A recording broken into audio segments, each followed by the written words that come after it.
forma em nossos dias, como a gente pode resgatar isso, como a gente pode manter. Talvez porque estamos vivendo um tempo de muita escassez espiritual e é crucial a gente saber por onde encontrar o caminho de volta. Encontrar o norte de como vivenciar ainda grandes proezas geradas pela palavra de Deus. Vamos ficar de pé para ler um texto sagrado de Deuteronômio capítulo 6. E aqui nós vamos nos basear para falar que o Senhor nos guiará. Deuteronômio 6, versículo 1 ao versículo 9. Acompanhe comigo a leitura da Santa Palavra do Senhor. Deuteronômio 6, versículo 1.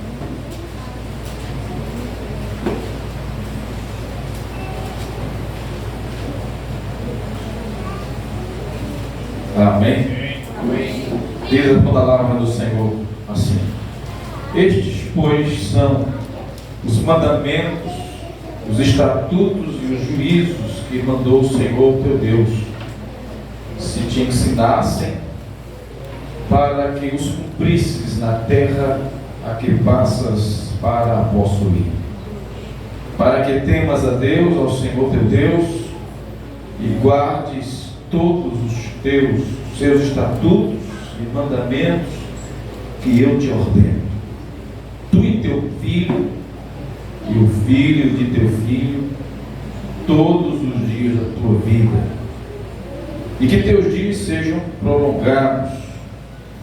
Ouve, pois, ó Israel, e atenta em os cumprires, para que bem te suceda, e muito te multipliques na terra que manda leite e mel, como te disse o Senhor Deus de teus pais.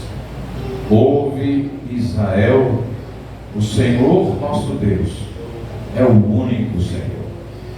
Amarás, pois, o Senhor teu Deus de todo o teu coração, de toda a tua alma, de toda a tua força. Estas palavras que hoje eu te ordeno estarão no teu coração. Tu as inculcarás a teus filhos, e dela falarás assentado em tua casa, andando pelo caminho, e ao deitar-te e ao levantar-te.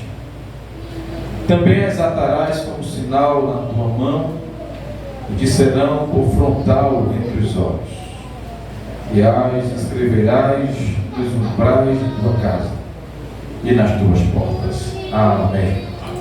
Palavra do Senhor. Vamos orar, queridos, mais uma vez. Peça a Deus assim a graça, a iluminação do Espírito do Senhor.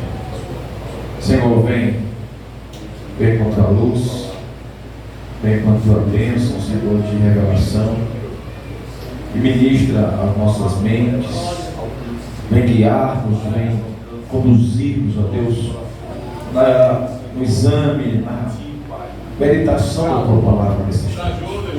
Senhor, não seja nossa mente escura diante da tua palavra. Pois nós somos o teu povo e carecemos de andar conduzidos pela tua luz.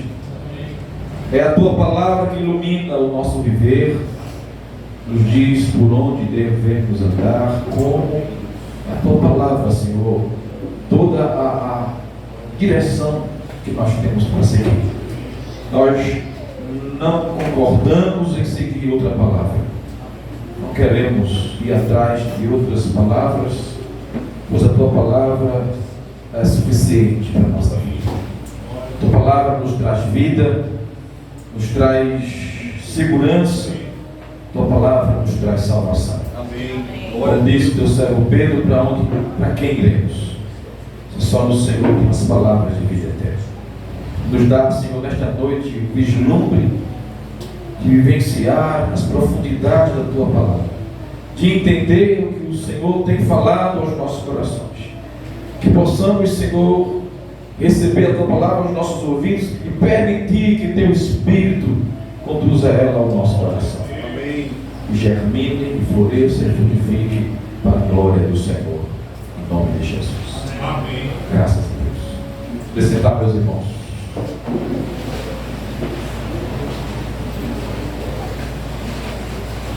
Queridos, quando Deus na história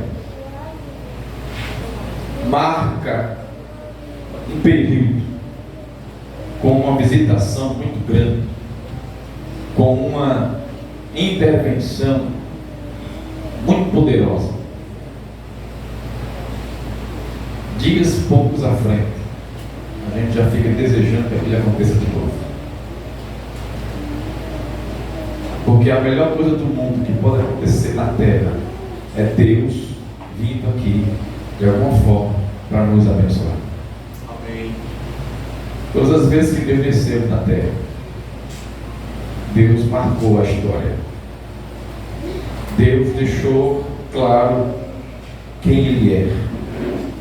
Deus fez ser levantado aquilo que é crucial para a nossa vida. Deus apareceu no Monte Sinai, Moisés, que a gente viu lá, Deus mostrando o seu poder, não somente aqueles fenômenos naturais que aconteceram ali, e sobrenaturais também, como o fogo, um monte de fumegando, relâmpagos, trovões, e Deus falara com o seu servo de face a face. Isso marcou a história do povo de Deus. Israel nunca esquecera o dia em que Deus manifestou naquele lugar e deixou ali uma marca que para sempre ficou registrada na história do povo de Deus. Amém? Amém. Se formos olhando pela história, Deus vai marcar a vida do seu povo com várias intervenções. A gente vai vendo Deus intervindo em situações que o povo não tem como conduzir-se, não tem como ir à frente. Então Deus intervém como livramento, como socorro. Deus intervém de várias maneiras, mas a maneira mais poderosa foi Deus se manifestar ao mundo de maneira frágil, defesa, através de um bebê, a qual foi gerado no ventre da Virgem Maria, e ali aquele menino cresceu, aquela criança formou-se, tornou-se homem, Deus em carne, e assim isso foi a maior visitação de Deus na terra. Aleluia. O que Jesus fez, o que Jesus falou, o que Jesus realizou, foi os maiores fenômenos, obras que a gente já pôde contemplar em toda a história. Sem sombra de dúvida, a presença física de Jesus na terra foi a presença mais gloriosa, mais poderosa que Deus conheceu até hoje. O mundo foi transformado pela presença de Jesus. Aleluia. O seu nascimento, a sua trajetória de crescimento, o seu batismo, a sua tentação, a sua pregação, a sua entrega na cruz, entregando-se à vontade do Pai de morrer por nossos pecados. Ali estava o próprio Deus vindo ao mundo, estando no mundo de forma humana, e com toda certeza ali está a maior intervenção de Deus em toda a história, porque foi de forma milagrosa. O próprio Deus se fundiu ao corpo humano para que nós pudéssemos vê-lo, para que pudéssemos conhecê-lo, e como Deus se dando a si mesmo a conhecer de maneira humana, física, visível, e que as pessoas que tiveram contato com Ele foram poderosamente abençoadas. À frente mais, Ele disse uma coisa, quando foi de volta aos céus: olha, eu vou subir, mas eu enviarei o meu Espírito, para que Ele habite em vós, para que Ele esteja em vocês, para que Ele habite em vocês, e vocês não sejam deixados órfãos sem a minha presença física. Jesus então envia o seu Espírito Santo no Pentecoste. E o que é o Pentecoste? É aquele momento da história em que Deus desce, derrama como água fresca sobre os sedentos o seu próprio Espírito Santo. A sua presença irradia, se concretiza nos corações, faz a igreja reviver. Praticamente ela nasce e renasce ali das cinzas. A igreja que estava há 10 dias esperando por essa chegada, o Espírito Santo é derramado, a igreja é revestida e ela sai ao mundo de maneira poderosa.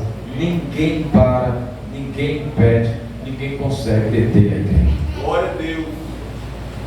Após o derramamento do Espírito Santo lá no Pentecoste, vai haver outros momentos pontuais que Deus vai se manifestar de novo.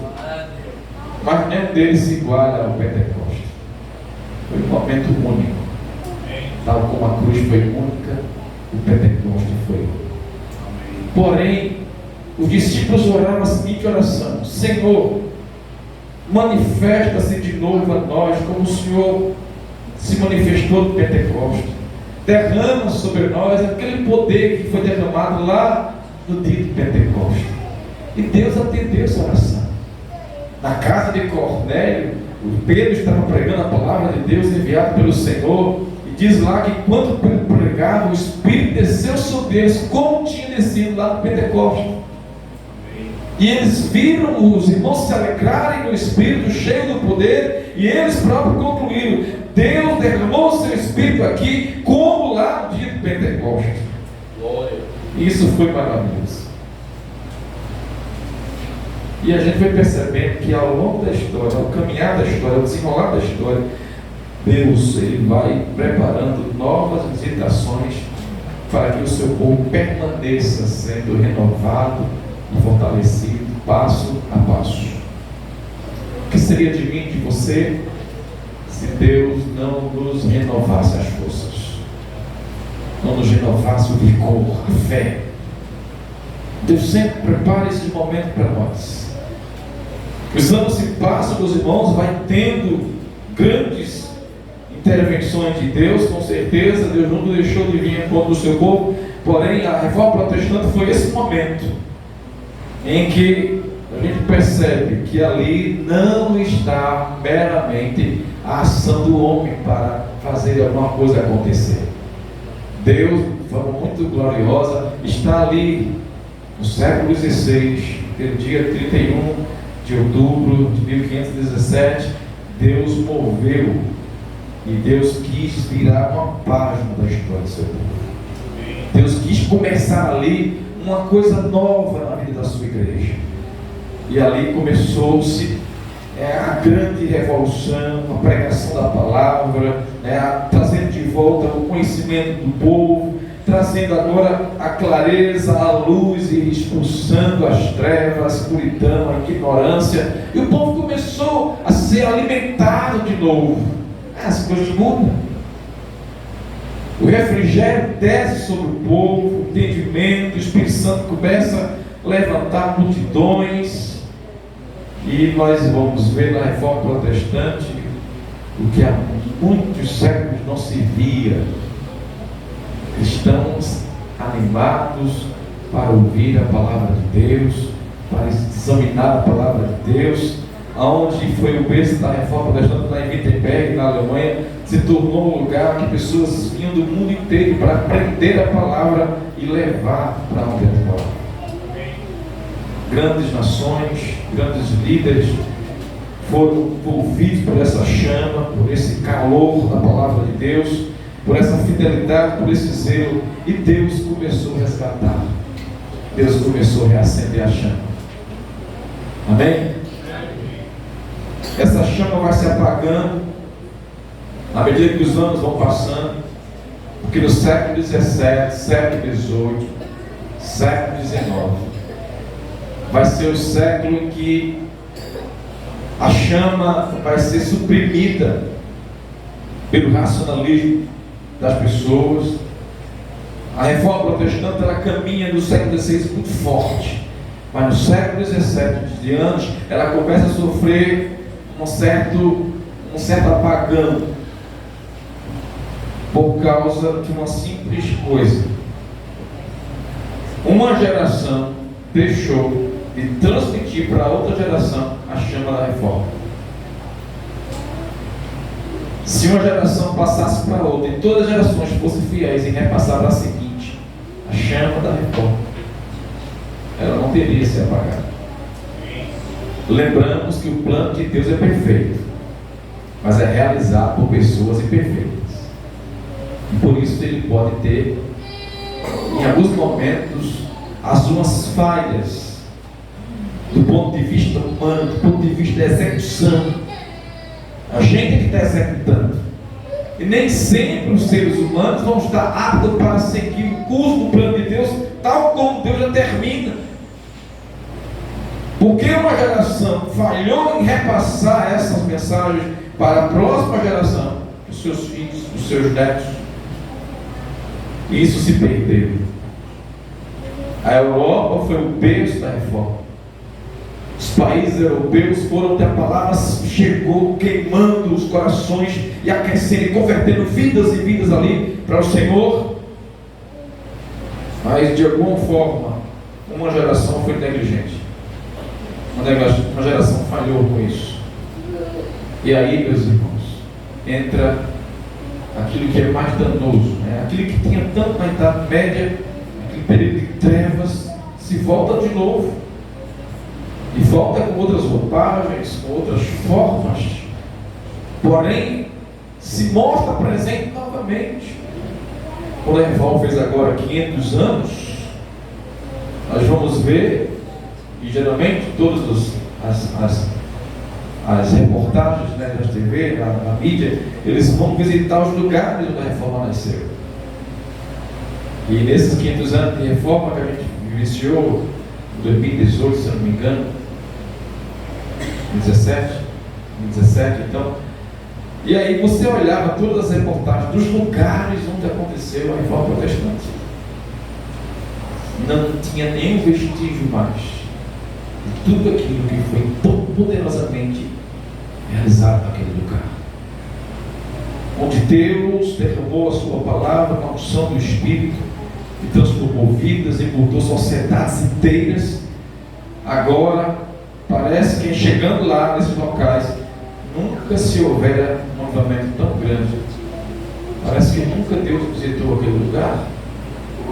As igrejas transformadas em bordéis, em bares, os lugares sagrados que tantos irmãos cultuavam com grandes avivamentos, foram substituídos por outras coisas.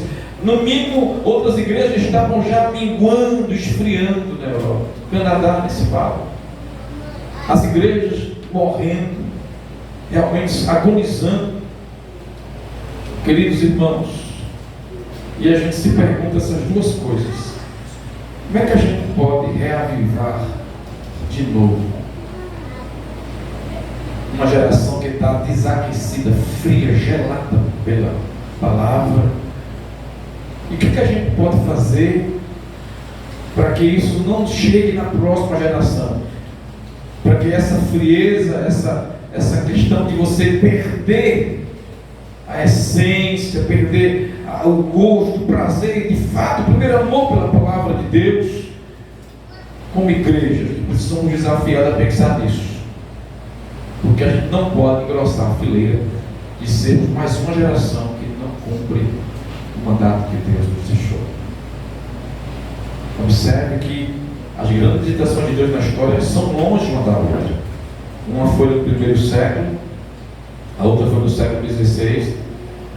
Agora no século XIX houve vários avivamentos no mundo inteiro, no século XX também.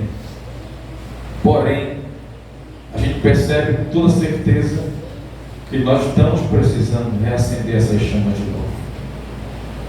Nós estamos precisando de que Deus restaure em nós esse desejo pela sua palavra, esse apreço, essa vida de intimidade, de constância, de consagração com Deus. Ela precisa ser reacendida. Para quê? Para que a gente cumpra o mandato que Deus nos entregou.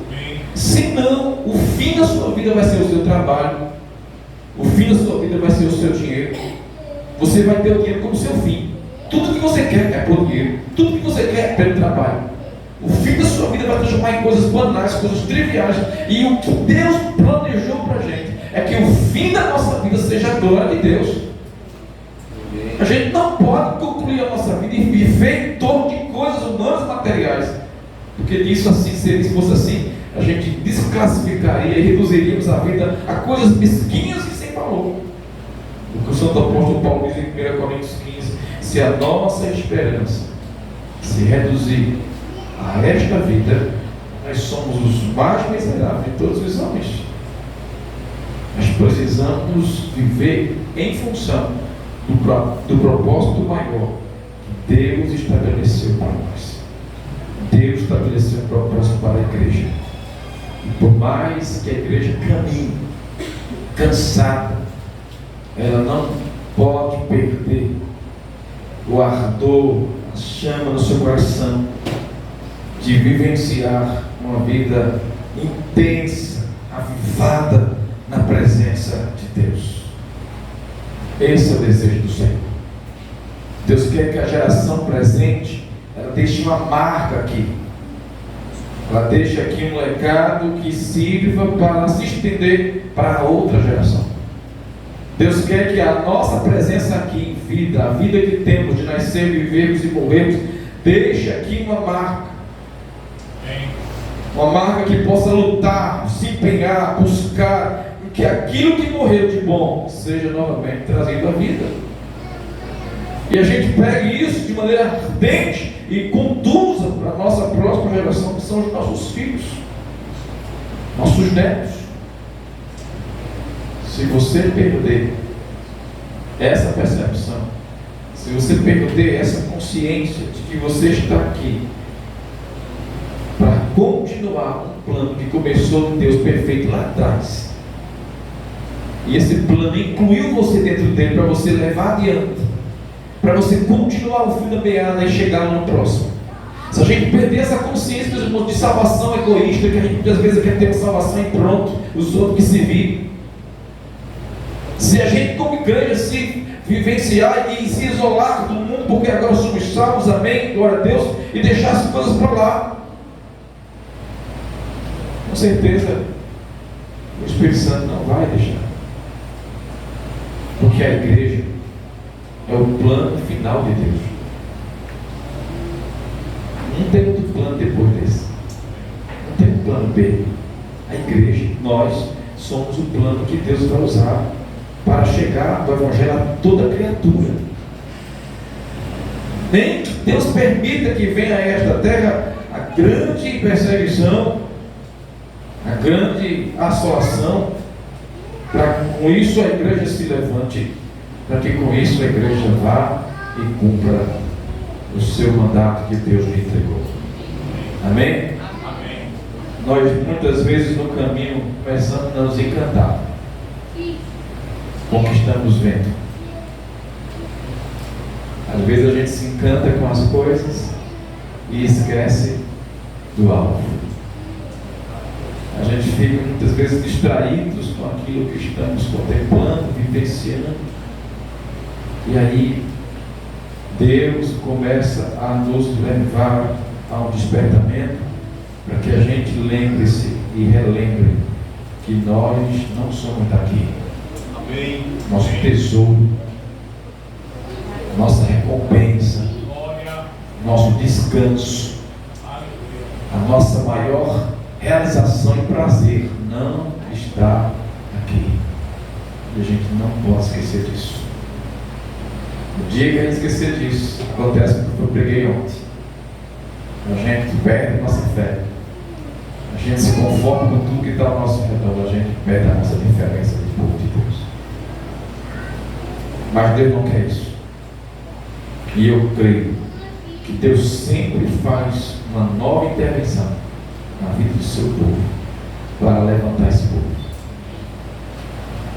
Para a partir desse levante, Deus resgatar em nós coisas que nós perdemos no decorrer do caminho. Porque alguém possa levantar e dizer: olha, o que é que eu tenho a ver se a geração anterior não repassou para a gente a palavra? Ou a minha responsabilidade em que a outra geração falhou? Eu não posso ser responsável pela falha dos outros. Sim, é verdade. Mas se você se torna consciente disso e se torna muito mais ainda vocacionado, chamado por Deus para ser meio, um agente de Deus nessa mensagem, nessa proclamação, A partir daí, você tem tudo a ver. Porque, como eu já falei nessa noite, o plano começou lá atrás, está se desenrolando, e você foi incluído nessa grande fileira. Deus conta comigo, Deus conta com você, Deus conta com a igreja. E a gente não pode virar as costas e ir embora, porque Deus vai lá, pega você e traz de volta e bota na fileira de novo. Deus é bom para fazer isso. Aleluia. Amém? Amém. O texto que lemos vai nos mostrar a preocupação.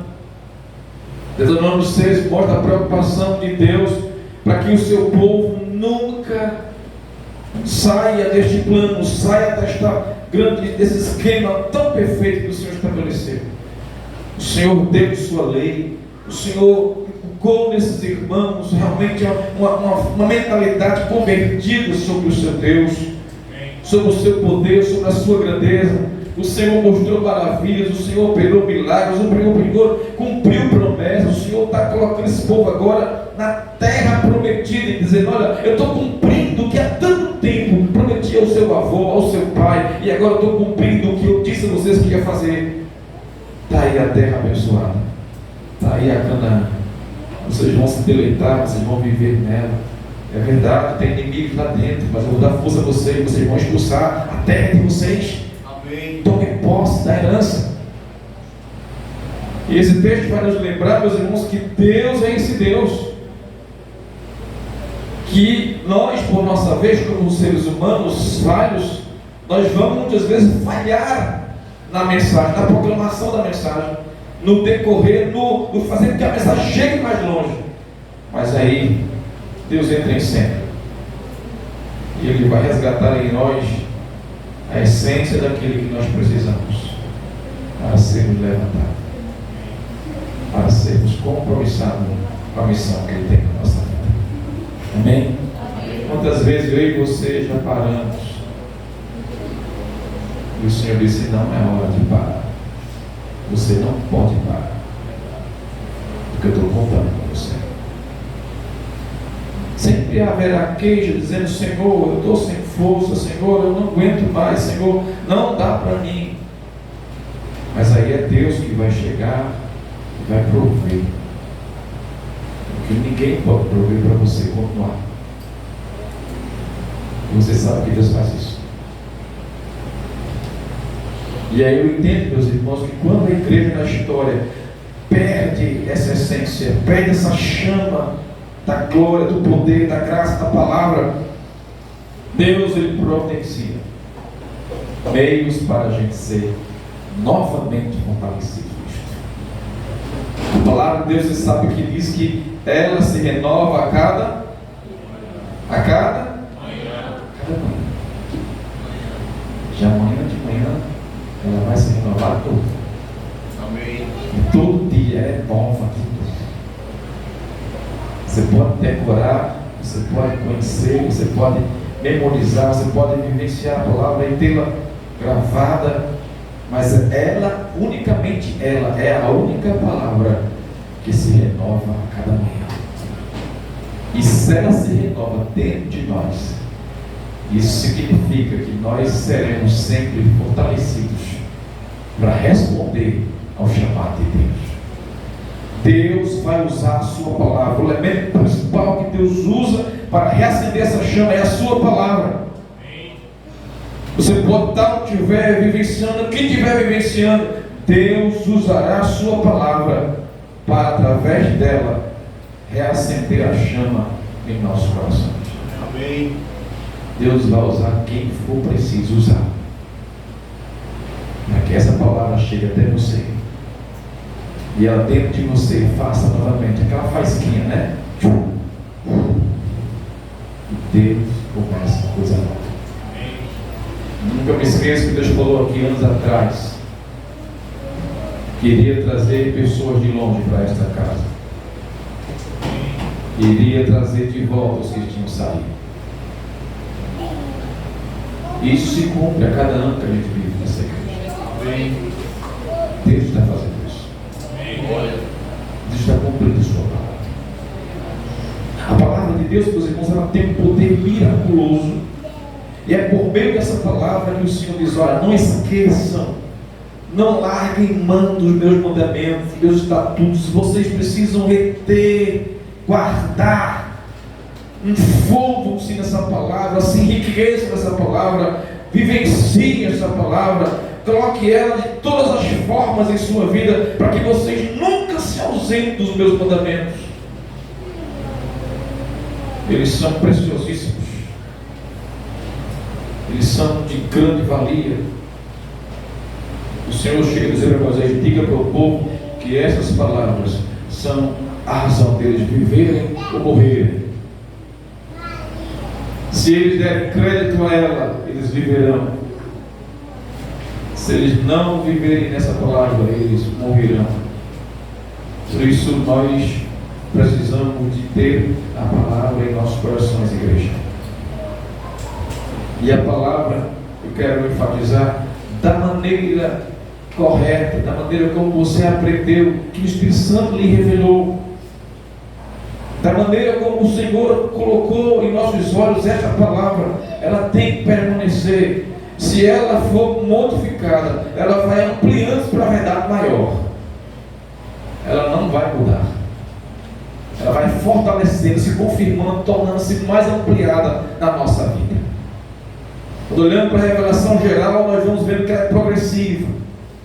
Deus revela ao seu povo inicialmente um tanto e vai modificando-se tanto para um tanto maior, mas que é a completação daquilo que foi iniciado. A verdade vai se tornando mais ampla, mais grande, mais clara, mais completa, até que chega ao entendimento perfeito.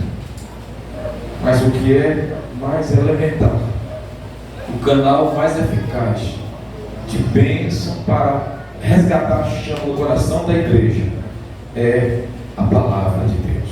Amém. Pois a palavra de Deus não é uma palavra que a gente simplesmente para ouvi-la diante de um discurso de uma pregação e amém. A gente ouve a palavra de Deus para quê? Para viver, para praticar, para de alguma forma pôr em prática, e é na prática, vivendo assim essa palavra, que nós experimentaremos os maiores milagres da nossa vida.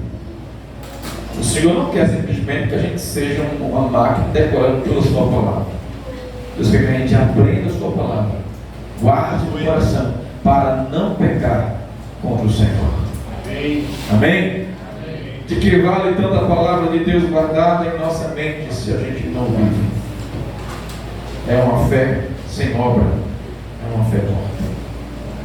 Partindo daí, queridos, se eu entendo que a palavra de Deus é um meio eficaz para Deus reacender a chama em nossos corações e nos levantar e nos levar e nos conduzir para o seu plano perfeito, a gente precisa se preocupar em como transmitir essa palavra para outras gerações.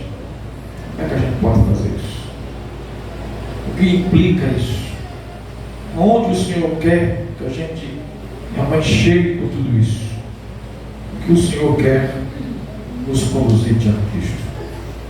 Eu quero deixar aqui algumas coisas que vão nos ajudar para vivenciarmos essas chamas e repassarmos ela para a próxima geração. O texto aí que lemos em Deuteronômio 6 nos mostra coisas graciosas do Senhor que devem fazer parte da nossa compreensão para repassarmos essas mensagens de Deus para as próximas gerações. Amém? Que você possa ter consciência disso. A primeira coisa que desafio grande que nós temos aqui envolve uma conversão genuína. O que o nosso amado servo de Deus Moisés escreve no versículo 1 do capítulo 6, no versículo 4.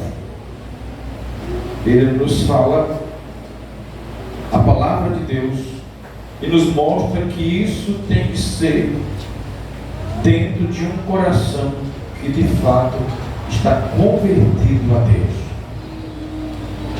Nenhum pai vai repassar para o seu filho o Evangelho se esse pai não for genuinamente convertido.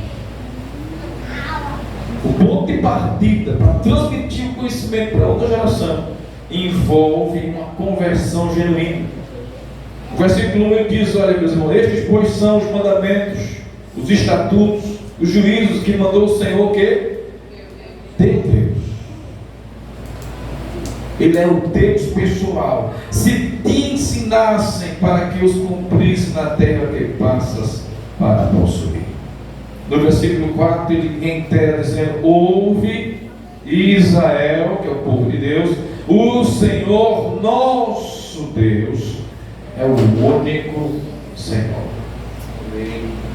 Ponto crucial para nós transmitirmos as palavras de Deus para a própria geração.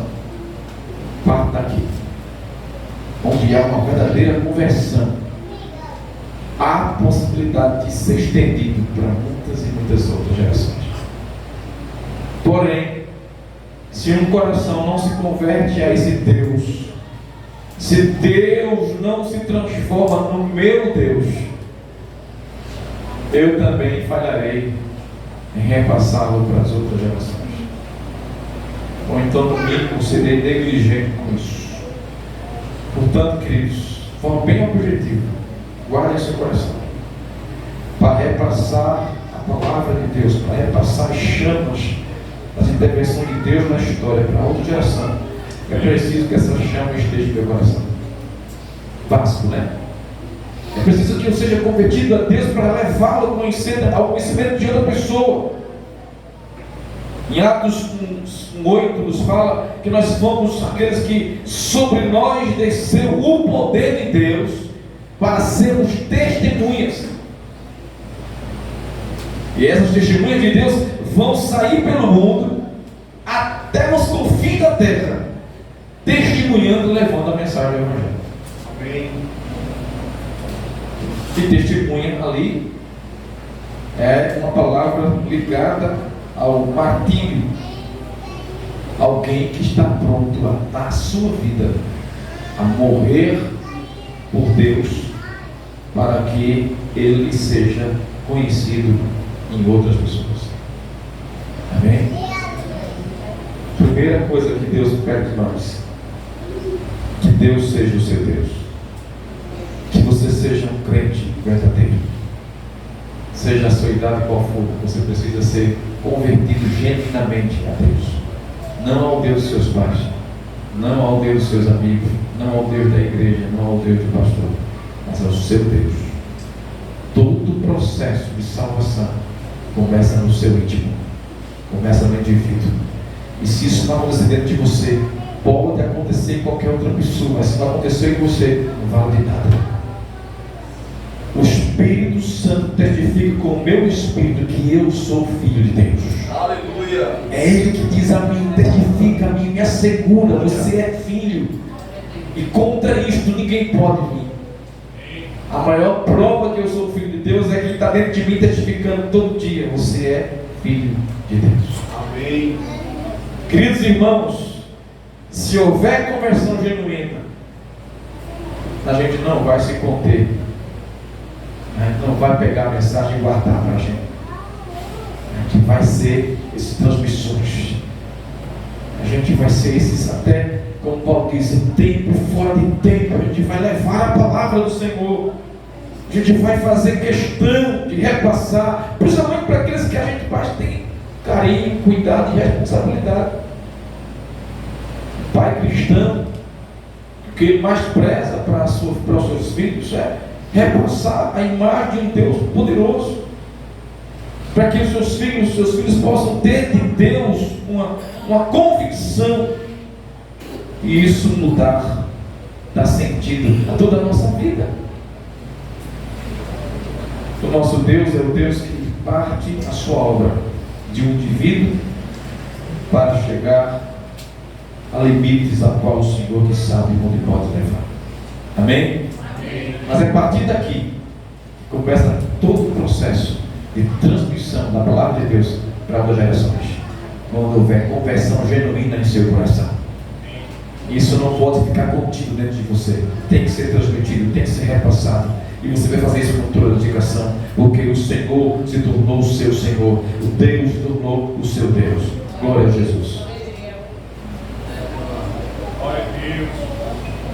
Uma segunda questão nessa transmissão de palavra para a geração, está envolvendo aí, nos versículos 5 que a gente deu, versículo 5, envolve o investimento em todas as faculdades humanas do indivíduo. Ou seja, você vai ter que agora entender, para transmitir essa mensagem, você vai ter que começar a investir em todas as faculdades mentais humanas de uma pessoa, de um indivíduo. Olha o que diz o versículo 5: amarás, pois, o Senhor teu Deus de todo o teu coração, de toda a tua alma, de toda a tua força. O que ele está dizendo? Você vai ter que, como responsável, transmitir a mensagem para outra pessoa, outra geração. Você vai ter que investir isso em todas as áreas da vida da pessoa, todas as partes que compõem. Ou seja, você vai ter que atingir o centro do indivíduo. Você vai ter que colocar lá no coração dele, lá no centro da sua sede de governança, de funcionamento geral. A Bíblia entende e fala claramente que o nosso coração é aquela parte que nós mais devemos guardar. Guarda o teu coração, porque dele procedem as saídas da vida. Queridos irmãos, aqui está o árduo trabalho de todo dia você educar alguém, você falar de Jesus para alguém, mais do que falar, ser uma testemunha de Jesus para alguém. É aqui que entra o que a ciência diz, que você fala não tem muito valor, mas os que os olhos estão vendo em você é isso que vai ficar apegado à pessoa. Testemunho, o que está sendo vivido, é aquilo que vai ficar impregnado como mais forte em quem está vendo. O árduo investimento para que ali no coração Deus realmente realize e faça essas palavras, esses mandamentos tornarem-se enraizados e produzir grande efeito. Tem que ter um investimento pesado em todas as partes do ser humano. Você tem que se esforçar para que a palavra de Deus chegue na mente, nas emoções, chegue lá nas vontades, chegue lá nos pensamentos. Você tem que se esforçar para que aquilo que você está transmitindo de Deus seja algo que esteja se espalhando como água, né? Água não é livre. Onde tiver espaço, a água vai entrando. E isso vai demandar tempo, isso vai demandar trabalho, esforço. Você vai ter esgotamento, você vai se sentir cansado, você vai se sentir desesperançoso em alguns momentos, você vai estar realmente se sentindo exausto, porque você investir espiritualmente em alguém, visando alcançar todas as partes da sua vida, isso é um compromisso e é uma tarefa muito árdua. E olha que eu arrisco dizer, que a gente vai fazer isso, que a gente vai investir, para que nossos filhos de todas as formas sejam afetados positivamente pela palavra de Deus.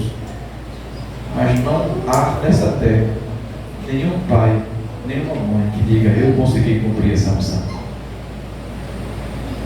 eu consegui passar para o meu filho e alcançar todas as partes dele a palavra de Deus, consegui transmitir para ele de maneira perfeita tudo que o Senhor me ensinou. Eu fiz chegar ao seu coração, fiz chegar à sua mente. Hoje os pensamentos, as vontades, os desejos, tudo que ele possui, tudo que ele é, está ali um investimento forte da palavra de Deus. Sim, pode estar um investimento forte, mas meu irmão, considerando quem é o pecador, isso aí é só uma parte da missão. Presta atenção aqui, todo o investimento que você fizer no indivíduo, por mais exaustivo que isso seja, por mais que isso seja com muito cuidado, dedicação, ele ainda não é a missão completa, é uma parte da missão. Nós estamos recheados de exemplos de irmãos que investiram a sua vida em educar seus filhos, criar seus filhos no caminho do Senhor, e choram internando seus filhos porque foram por veredas bem estranhas. Na minha casa tenho 2 exemplos. 2 irmãos meus criados na casa do Senhor. Meus pais que tiveram que enterrá-los com lágrima, com choro,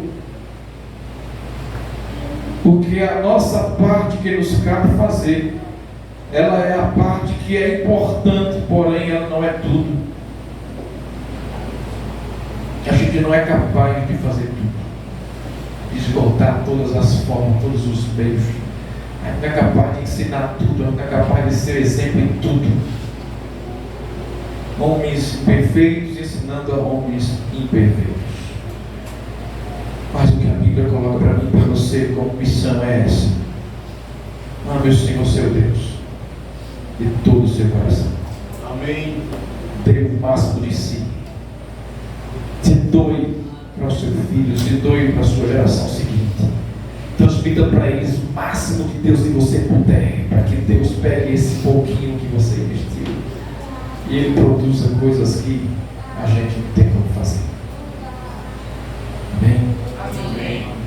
Assim, queridos, nós fazemos isto com fé, puramente pela fé. Nós trazemos nossos filhos à igreja pela fé. Isso não garante nada, mas nós estamos assegurados na fé que estamos fazendo nossa parte. Porque filho de crente não é crentinho não. Filho de salvo não é salvo também não. Quem salva a gente é Jesus Cristo. Amém. Criança, jovem, adulto, não tem nada. Quem salva é uma única pessoa, é Jesus Cristo. Olha, Ele tem que dar um coração novo a você. Você tem que ser convertido nele, para Ele, viver para Ele. Por isso, a segunda questão que estamos colocando aqui é que você precisa ter um investimento pesado em todas as faculdades que você puder investir na vida daqueles qual queremos repassar essa chama da reforma protestante. E essas chamas é a palavra de Deus. Uma terceira questão, para a gente cobrir um pouco mais aqui, envolve aí, agora, não mais o investimento interno, mas o investimento externo. No versículo 7, 8 e 9, estão aí palavras que englobam um investimento em todas as formas de ações humanas. Um investimento que vai somar tudo que se faz, tudo que se realiza. Você tem que investir ali a palavra de Deus. Versículo 7 diz: tu as inculcarás a Deus que? E delas falarás assentado, está gravando aí, assentado em sua casa, não é isso? Que é o que a gente gosta de fazer, andando pelo caminho, ao deitar-te e ao levantar. Aqui engloba todas as ações que a gente tem na vida: dormir, acordado, andando, sentado, parado, em movimento. O que você for fazer, o que você tiver em ação, invista nisso para a pessoa que você quer passar a palavra. Um investimento que envolva. Versículo 8: também as atarás como sinal na tua mão, e te serão por frontal entre os olhos. Ou seja, você vai fazer com que a palavra do Senhor seja acessível. Ela não pode estar num lugar escondido, ela tem que estar à vista, frontal aos teus olhos. Faça acessível a palavra, chegar com facilidade àqueles que qual você quer que veja. Literalmente, os judeus faziam isso aqui em suas casas. Eles faziam com que faixas, né, aqueles lembretes de texto da lei de Deus ficassem escritos. Ou seja, deve ter percebido que o judeu tem uma memória muito boa. E a palavra de Deus utilizava essa memória boa dessas pessoas para repassar essa palavra para os seus filhos. Como é que você acha que Moisés escreveu todo o relato da criação de Cor, de deserto? Tinha tudo na memória, escrito, gravado. As descendências das famílias, né? Que a gente tem só impaciente sem ler, né? A memória desses homens, dessas pessoas, eram memórias que Deus tinha dado uma capacidade maravilhosa E o texto 8 está dizendo: você que faz com que a palavra de Deus fique como um sinal visível, como se fosse um outdoor. Sempre que alguém levantar os olhos, vai dar de cara na palavra. E esses sinais você vai atar nas mãos, vai botar como frontal nos olhos, para que eles vejam a palavra, os mandamentos com facilidade. Versículo 9: e as escreverás nos umbrais da tua casa e nas tuas portas. Amém? A palavra de Deus tem que começar em casa, dentro das nossas casas. Observe que o versículo 7 é o pai falando para o filho, inculcando na cabeça do filho e dizendo ao filho, a historinha, né? Olha, um dia o Senhor enviou o seu filho para morrer. O pai está contando a história, inculcando o filho, né? Falando dele para o filho no caminho. O pai está em ação aqui, os pais estão ativos, né? Inculcando o filho. No versículo 8 já não é mais. No versículo 8 já é o filho olhando para o vento, a palavra. Ele já está vislumbrando, já está contemplando ele. Para onde se ver em casa tem algo que lembra a palavra, lembra a lei de Deus, lembra a palavra do Senhor, e está o filho contemplando. No versículo 8, no versículo 9, ele já está dizendo outra expressão: escreva. Para que não fique somente no ouvir, não somente no ver, mas escreva. Faça com que seja escrito. Isso torne-se uma memorização mais aguçada, mais assimilada. Ou seja, é um apelo para todos os sentidos. E utiliza tudo que está ao nosso redor. Nós temos um calendário nacional de um país cheio de folclore, cheio de festas o ano inteiro. Cada festa tem suas próprias artimanhas, né? Sutilidades, que às vezes os crentes ficam com dúvida: será que é pecado? Será que não é? Né? É aquela confusão. Nós começamos o ano com carnaval. O país começa a entregar-se à carne. Depois vem outro tipo de festa, que é o São João, São Pedro, Santo Antônio, sempre lá vai. É tanto santo. Tudo isso aí é forma de cultuar a deuses estranhos, que a gente não tem nem um tanto de liberdade para fazer isso. O ano vai andando e eles inventam festa fora de época, inventam modismo, inventam coisas diversas. E você precisa, em meio a tudo isso, no andar, no levantar, no deitar, em todo tempo, fazer com que a palavra de Deus seja investimento em todas as ações da sua família, da sua casa. Vai ter época que você vai ficar amargurado. Todo mundo está fazendo isso que eu não posso fazer.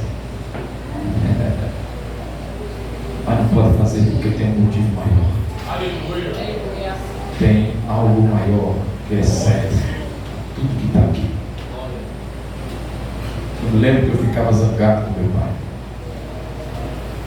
Noite de São João, ia todo mundo para a igreja e os colegas tudo iam para a quadrilha. Ver as quadrilhas, ver aquele negócio todo. No outro dia todo mundo me contando como é que foi. Eu digo: rapaz, eu disse, tá na igreja. E a gente faz, quando é criança, quando é sem compreensão correta das coisas de Deus, a gente fica revoltado. Né, Fábio? A gente fica revoltado. Mas aí, com o tempo, o Espírito Santo vai se revelando, te mostrando o que é de valor. A gente vai começando a entender que o que envolve a vida de maior valor, o mundo não tem para nos dar. Por onde a gente passou, por onde a gente tem visto, nada que o mundo oferece tem valor para as nossas vidas. Amém. tudo se acaba, tudo se finda aqui.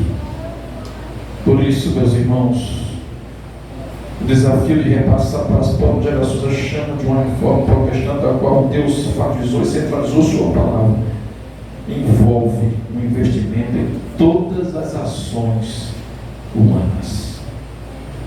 Você tem que começar a não entrar no calendário atual, mas aproveitar esse momento para fazer a diferença, para mostrar quem realmente é digno de ser celebrado, festejado, adorado todo o tempo do ano. O nosso Deus, Ele é digno de ser louvado de janeiro a janeiro, de janeiro a dezembro, em todos os dias, não importa. Olha, para onde você correr, a data que você correr, o feriado que você for, lá está um grande motivo para a gente agradecer a Deus. Dia das mães, dia dos pais, das crianças, menos esse Halloween, né? Halloween tem como. Não tem como a gente agradecer uma data totalmente diabólica, criada com um fim, né, maligno. É o dia dos mortos, é o dia de celebrar a morte, de celebrar as trevas, a escuridão, o oculto. É uma festa puramente maligna, mas nem todos percebemos isso, nem todos olhamos assim. Como eu já falei, vem muita coisa que não presta lá da Europa para cá. E a gente às vezes pega essas coisas bonitinhas, engraçado, e começa a colocar no dia a dia dos nossos filhos. E nós precisamos ter o cuidado e pedir a Deus sabedoria, queridos, pedir a Deus graça para que a gente invista nos nossos calendários de maneira sábia, de maneira prudente, de maneira equilibrada. Eu sei que isso é algo muito difícil, delicado, principalmente que você está criando filhos jovens, e que você tem que justificar tudo, explicar tudo, e a sua explicação é insuficiente, não entra, não clareia, não convence. E aí tem que ter o Espírito Santo ajudando, tem que orar, tem que clamar, tem que insistir nisso. É uma tarefa árdua, tal como a tarefa de investir nas faculdades humanas do indivíduo, também é muito árduo investir em todas as ações que a pessoa faz. É muito difícil, mas nós temos que fazer isso, porque esse é o caminho que Deus coloca sobre nós. Educa o teu filho no caminho que deve andar, para que ele cresça e permaneça no caminho do Senhor. Amém? Para eu terminar aqui a minha palavra, no versículo 2 e 3. Finalmente, temos algo aí glorioso. Temos assegurada uma promessa. Toda essa tarefa de repassar para gerações próximas a chama da reforma nos assegura uma promessa. Vamos ler juntos aí o versículo 2? Para que temas ao Senhor teu Deus e guarde todos os seus estatutos e mandamentos que eu te ordeno, tu, teu filho e o filho do teu filho, todos os dias da tua vida, e que teus dias sejam prolongados. O versículo 3: ouve, pois, ó Israel, e atenta em cumprires, para que bem te suceda e muito te multiplique na terra que manda leite e mel, como te disse o Senhor, Deus de teus pais. Aleluia. Tem promessa. Amém. Tem recompensa, meus irmãos. Amém.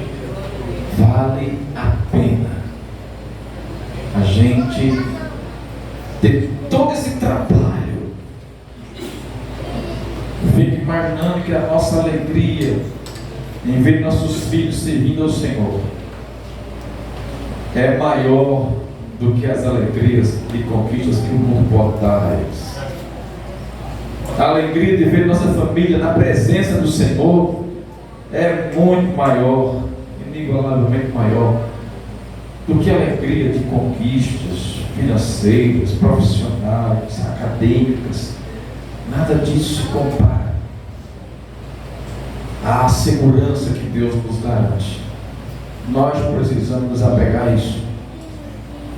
Custe o que custar, a gente tem que continuar fazendo com que Deus seja repassado para os nossos filhos. Faça isso com empenho, faça isso com dedicação, faça isso com clamor, com oração, com súplica, porque Deus tem promessa para aqueles que permanecem insistindo nessa tarefa. Uma tarefa que é árdua, é desafiadora. Vai ter dados, momentos que você vai perder o controle total. Você vai ver que o que você está fazendo não tem autoridade, poder nenhum. Mas lembre-se que há uma promessa. O Senhor diz aqui para a gente: quando você guardar os meus mandamentos, os meus estatutos, no final do versículo 2 aí diz: os teus dias serão prolongados. Amém? No versículo 3 ele fala: para que bem te suceda. O Senhor preparará coisas que tragam bênçãos para a sua vida. Muito se multipliques na terra. Essa aqui talvez muito não queira essa promessa, né? Muito te multipliques, muitos filhos na terra.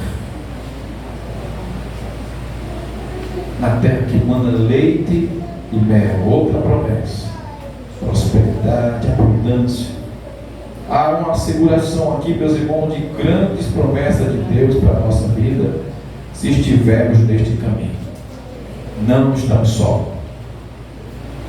Por isso você tem que continuar sendo chato. Por isso você tem que continuar sendo insistente naquilo que é de Deus, naquilo que é para a glória de Deus. Não saia desse lugar. Não deixe que nada lhe remova daí.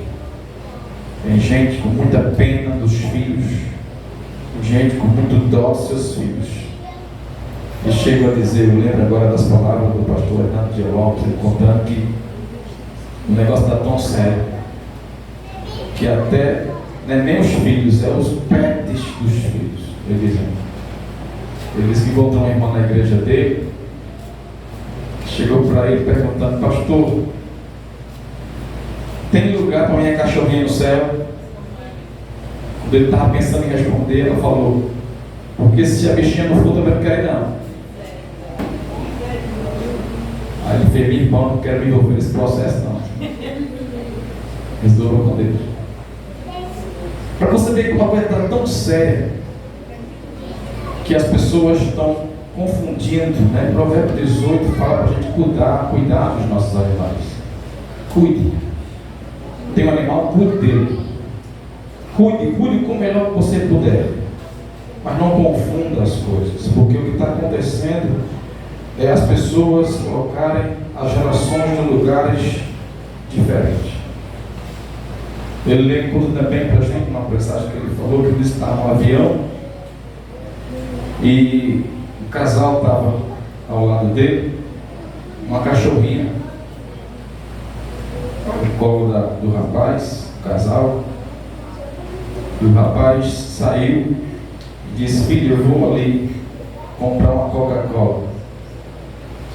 Ele disse que a menina fez: espera aí, deixa eu dar um beijinho de fulana. Porque o cachorrinho deu um beijo na boca, aqueles beijos de cinema. Eu disse: meu Deus, o que está acontecendo com a humanidade? Eu sei que tem todos os traços de carinho, queridos, mas o que eu estou falando aqui, questionando, é que tudo tem limite, tudo tem o seu lugar. Há coisas que já estão partindo para direções bem doentias. A gente precisa vigiar. Os nossos filhos são nossos filhos que Deus nos deu. Os nossos animais são nossos animais que temos que cuidar bem de cada um deles. A nossa família, tudo que Deus nos deu de precioso tem o seu lugar devido. E a gente precisa ser um povo, ser uma igreja responsável, tanto em resgatar dia a dia, buscar resgate dessa chama em nossos corações, como também repassar da melhor forma para frente o que Deus deu a nós de tão precioso. Amém? Louvado seja Deus por esse momento, quero louvar a Deus por essa noite. Vamos terminar orando, agradecendo a Deus e pedir que a bênção do Senhor acompanhe a sua santa igreja, no seu caminhar, na sua vida, no seu compromisso, na sua responsabilidade, que em tudo o Senhor seja glorificado. Amém. Que o Senhor seja exaltado através das nossas vidas e que sejamos esse povo, que tem essa preocupação com a nossa história, que ela é a história que Deus está construindo em nossas vidas, para que a gente repasse isso, que a gente não seja egoísta, não seja negligente a isso, mas que a gente tenha todo um investimento nisso, para que Deus seja realmente visto e conhecido de quem ainda não conhece. Vamos ficar de pé, queridos, em nome de Jesus. Vamos agradecer a Deus por essa noite. Nessa oração, nós vamos apresentar a sua família. Vamos orar pela sua casa, para que Deus, de sua mão poderosa, providencie aí que a sua família está precisando, em nome de Jesus. Amém. Oremos a Deus. Pai, Santo Deus Todo-Poderoso, nós queremos te agradecer pela tua palavra, Senhor, que vem nos assegurando diante de tanta adversidade, Senhor. Ela nos assegura a salvação, nos assegura a vida eterna, nos assegura, Senhor, viver diante de Ti como um Deus que cuida de nós, um Deus que não nos deixa a mercê, mas sempre vem a nós e nos aquece, nos esquenta na Sua palavra, o Seu Espírito renova em nós, Senhor, aquilo que é importante para a nossa fé. Queremos te louvar, Senhor, pela reforma protestante, esses 506 anos que o Senhor concede, e pelas graças que o Senhor, Deus, concedeu à tua igreja, através desse grande mover de Deus. Queremos louvar, Senhor, por homens, mulheres que o Senhor usou, e que essa chama também esteja se reacendendo dentro de nós.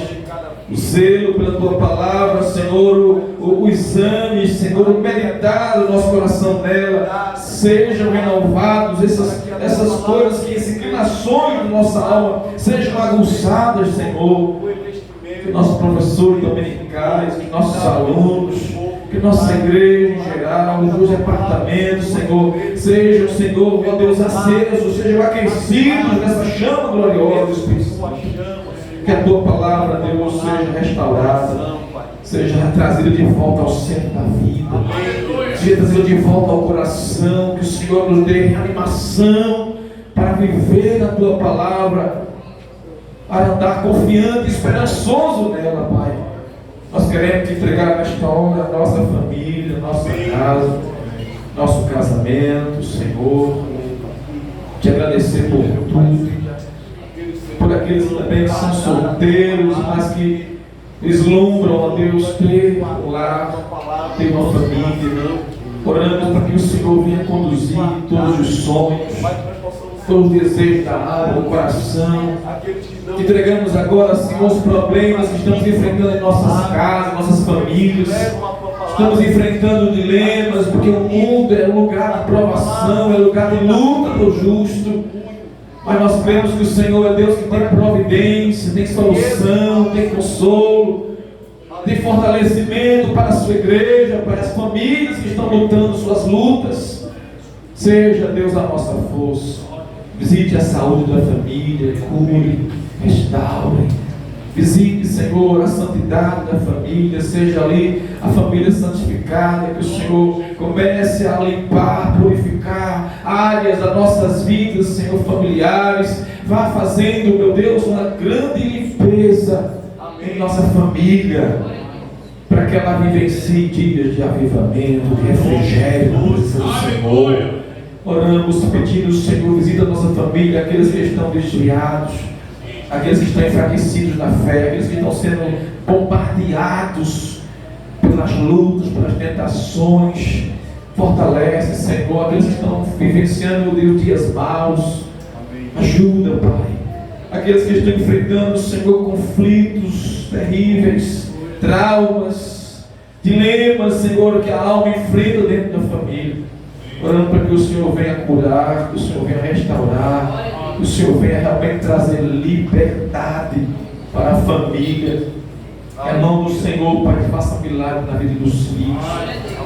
Que o Senhor coloque na mente dos filhos o querer viver para Deus, o andar com Deus, o crer, o andar com Jesus e confiar nele como sendo nosso melhor amigo, nosso Senhor. Nós oramos, Pai, em nome de Jesus. Venha, ó Deus, fortalecer a nossa família, levantar os nossos filhos, nosso casamento, abençoar as gerações seguintes que estão aqui hoje, orando para que o Senhor abençoe, Pai, toda a nossa família e faça com que a gente seja, Deus, aqueles que de todo o coração investem para a glória do Senhor na nossa família. Ajuda-nos, Senhor, obrigado por essa noite na tua presença, pela tua igreja reunida em teu nome para celebrar essa graça tão gloriosa que o Senhor nos concede. Pedimos a tua bênção, Senhor, já somos gratos. Que o Senhor permaneça abençoando a tua igreja, hoje e sempre. Amém. De Deus, o nosso divino e poderoso Pai, e as doces consolações do seu Santo Espírito, seja com toda a igreja do Senhor Jesus de hoje e para todo sempre. Amém. Ouve, ó Israel, o Senhor nosso Deus é o único Senhor, Jesus Cristo. Amém. Deus abençoe a todos. Vamos todos na paz. Em nome de Jesus.